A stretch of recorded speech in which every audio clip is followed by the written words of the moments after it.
If you're a real estate agent that's thought about opening up your own brokerage, don't do it. And in this video, I'm going to explain exactly why I would never open up my own brokerage. Stay tuned.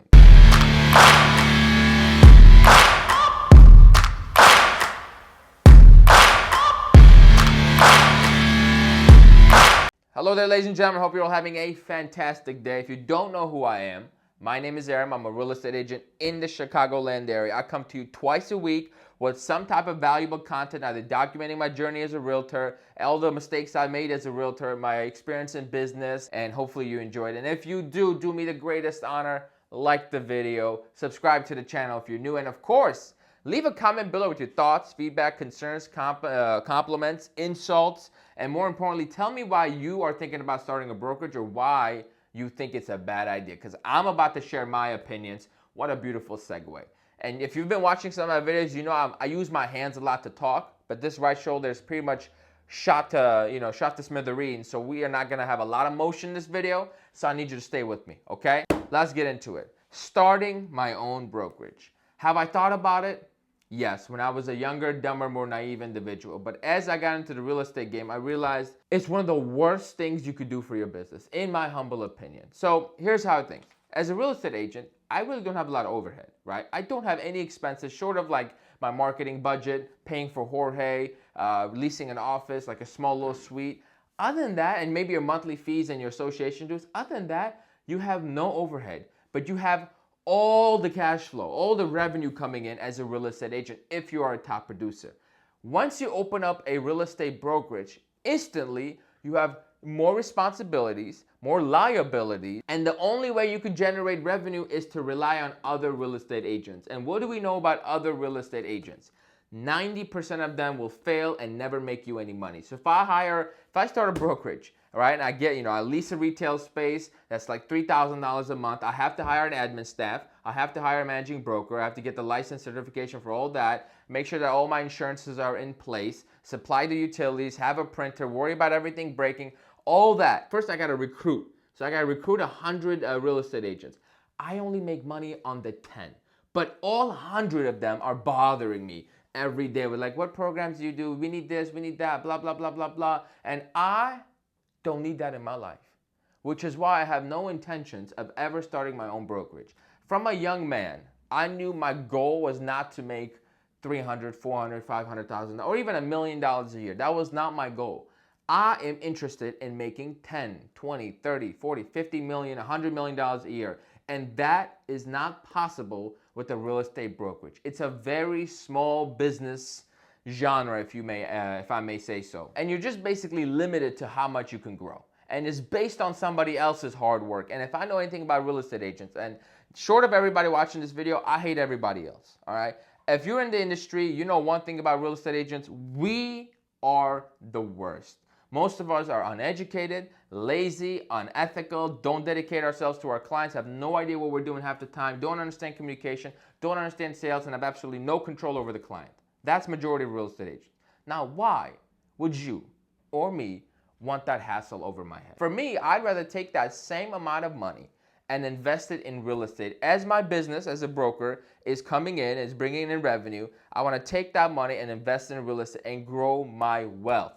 That way, I'll never have to worry about Jerry's upset that the printer's broken. You know, the desk is leaning in one way, so I got to call somebody to fix it. The HVAC is broken, so I got to worry about getting that fixed because Cheryl is going to be upset because her hair is going to get frizzy. I don't want to be dealing with this nonsense. Admin wants to take a day off. Now I got to come into work. It's not the business for me. It never made sense. I even told the owner of my brokerage, I'm like, why would you, a nice, good individual who's got a good life, want to do something so difficult, complicated, and frustrating as opening your own brokerage?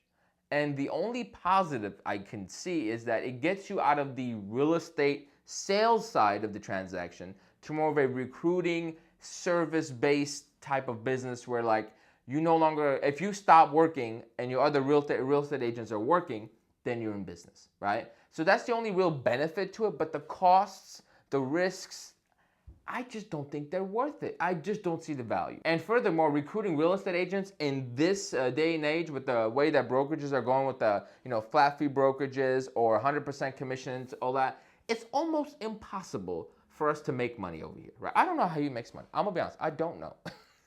And it never made sense. And I told him that, and I think we're in agreement on that. But he's in too deep. So if starting a brokerage is something you're thinking about, let me give you a better suggestion, okay?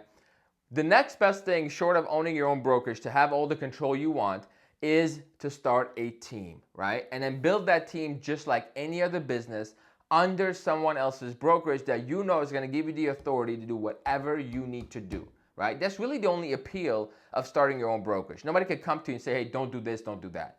But to be real with you, in the real world, if you have a top producing team, the brokerage works for you. You could get away with murder. Okay, short of blatantly being racist and just violating all the laws, you could do whatever you want if you're a top producing team in under a brokerage, because they're making a lot of revenue off of you. And you don't have all the same stresses as someone that has to worry about, the overhead, the admin staff, yada, yada, yada, right? You just got your team, you operate within, and if, everything hits the fan, if you let go of everybody, you have no real overhead, no real investment from your side, right? So start a team if you start thinking about opening up a brokerage, but ultimately, sit yourself down and figure out, if you do want to open up a brokerage, why? What's the benefit? What's the value add? What's it going to help you with in your life? I don't see any value in that. Instead, work, in my opinion, work to build your real estate business where it's bringing in so much cash. Because our business, the brokerage, the middleman industry, is one of the best businesses to be in, right? Because we are not buying any, we are physically not risking anything, just our time, right? I'm providing a service, somebody else is buying a house, somebody else is selling a house, and we make our money in between, right? So you have if you really run your business properly, you shouldn't have any expenses. So if you're bringing in, say, 200, 300 grand a year as a top producer at some point, you stack away 150, you live on 150, and you invest that 150 every single year. In 7 years, you'll never, ever have to worry about selling another house again. And that's just my plan. That's what I want to do with my life. What you want to do with your life is your prerogative, but these are some of the reasons why I have no intentions of ever starting a brokerage. But, I hurt my shoulder. My dream business, I'll tell you my dream business while I got you back here at the end of this video. But in the comments, tell me what your dream business is. I want to own a coffee shop. There, I said it. I want to own a coffee shop combined with a cigar lounge. But I want to make it like a cafe lounge almost, right? You come in, there's a cute little table, we can serve you food and coffee, and then you'll have a little cigar, we'll have a little outdoor patio area with like nice foresty vibe. I have a whole vision, and a little bistro bar, so you could come get all the you want a latte, no problem. It's better than Starbucks. Quality coffee, quality cigars. Boom. We're gonna call it Cigars and Coffee. Oof. Now that right there is my dream business. Now, does it have the same amount of overhead, if not more? Yes. Is it more risky? Yes. But at least I'm doing something I enjoy, right? I'm in an industry that I actually love. I would love to stop into my cigar lounge and just enjoy the service that I provide. Versus if I owned a brokerage, I'd hate everybody. All these agents, somebody come to me, complain, like, get out. You're fired. I don't want you in my brokerage. And I would lose all of my agents because I don't want to deal with them. They're horrible to manage. They're independent contractors. They don't listen to you. It's like one of those situations where, like, you could come in and it's like a kid, right? You know it's cold outside. If your kid goes out without a jacket, they're going to get cold. But when you tell the kid, hey, wear a jacket, what do? They go outside, they get cold, and they never put the jacket on. That's real estate agents for you, right? Why would I want to deal with that? So long story short, no, I will never open up my own brokerage. And I know they say never, but I'm telling you right now, it's never, ever going to happen.